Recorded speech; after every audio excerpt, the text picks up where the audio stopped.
खुलुमबाय लोगोसे आंनि बड' एजुकेशन 19 चेनेलाव बरायनाय जाबाय। नोंथांमोननि थाखाय आं फिन गोदान जीके सोंनायजों लोगोसे फिननाय लाबोलायबाय।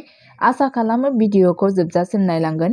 आसाम पुलिस 2017 आव फैखांनाय सोंथिफोर नोंथांमोना बेखौ नायना एसेबाबो आइडिया मोनगोन। बेयाव आं एक्सप्लेन खालामनाय नङा, खालि सोंथिफोर आरो फिननायखौल' फरायलांनाय जागोन। कुइसन नम्बर 1 2011 मायथाइनि सुबुं सानखो बायदियै आसामनि सुबुं अनजिमाया बेसेबां? फिननाय 3.12 क्रर। अपशन नम्बर ए। कुइसन नम्बर 2 जयमती सावथुना माब्ला ओंखारदोंमोन?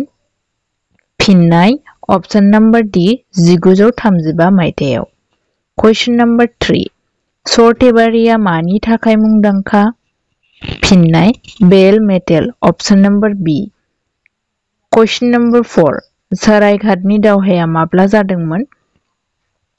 फिननाय अपशन नम्बर सी 1676 मायथाइयाव।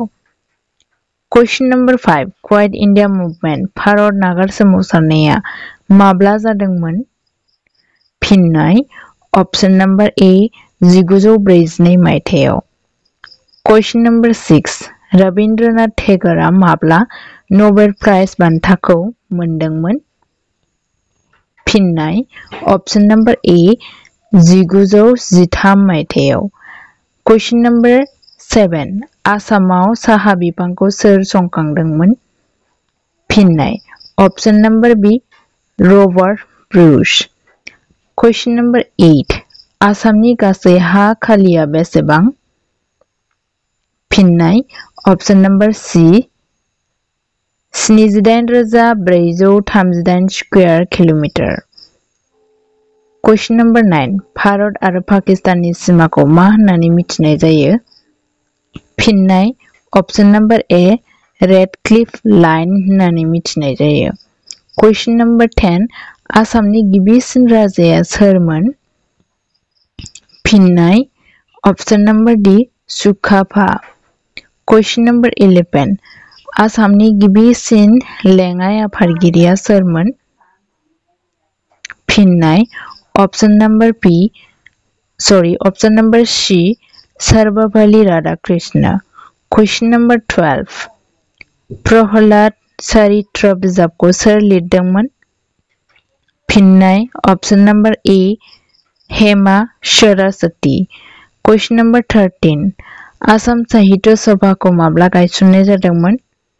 फिननाय अपशन नम्बर ए 1917 मायथाइयाव। कुइसन नम्बर 14 साइना नेहवालहा मा गेलेनायजों सोमोन्दो दं?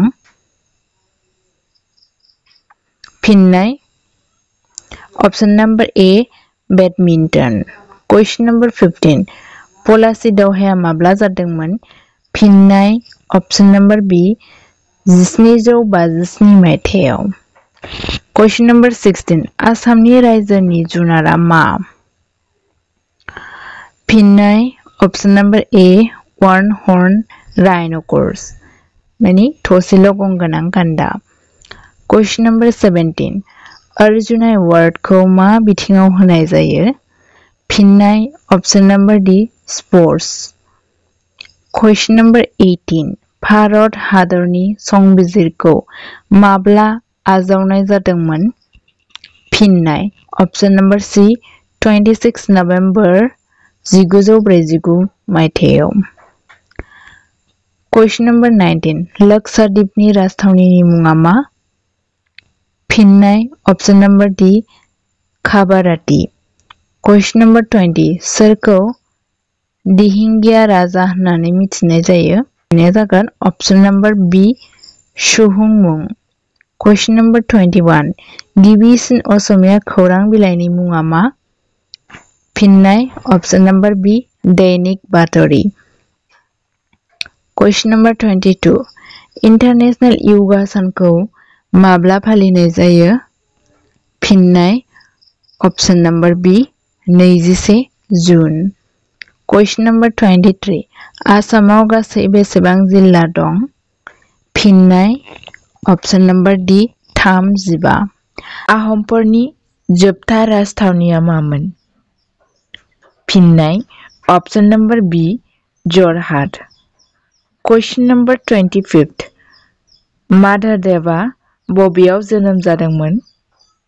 फिननाय ऑप्शन नंबर सी लखिमपुराव। माधवदेवा लखिमपुराव जोनोम जादोंमोन। बियो मा मायथाइयाव जोनोम जायामोन? कमेन्ट खालाम। क्वेश्चन नंबर 26 आसामाव गिबिसिन साहा बिफांखौ सोर गायग्रोआमोन? फिननाय ऑप्शन नंबर बी मणिराम देवान। क्वेश्चन नंबर 27 वंदे मातरम मेथाइखौ सोर लिरदोंमोन? फिननाय ऑप्शन नंबर बी बंकिम चंद्र चट्टोपाध्याय। क्वेश्चन नंबर 28 नाम गसाआ सोरजों लिरजानायमोन? फिननाय ऑप्शन नंबर ए माधवदेव। नाम गसाखौ माधवदेवा लिरदोंमोन। क्वेश्चन नंबर 29 जिया भराली दैमाया आसामनि बबे जिल्लायाव दं? फिननाय option number A Sonitpur. Question number 30 Gautam बुद्धआ बबेयाव जोनोम जादोंमोन? फिननाय ऑप्शन नंबर ए लुम्बिनी नेपालाव। क्वेश्चन नंबर 31 स्वच्छ भारत अभियाना बबे जायगानिफ्राय जागायदोंमोन? फिननाय option number A Rajkot new दिल्लीनिफ्राय।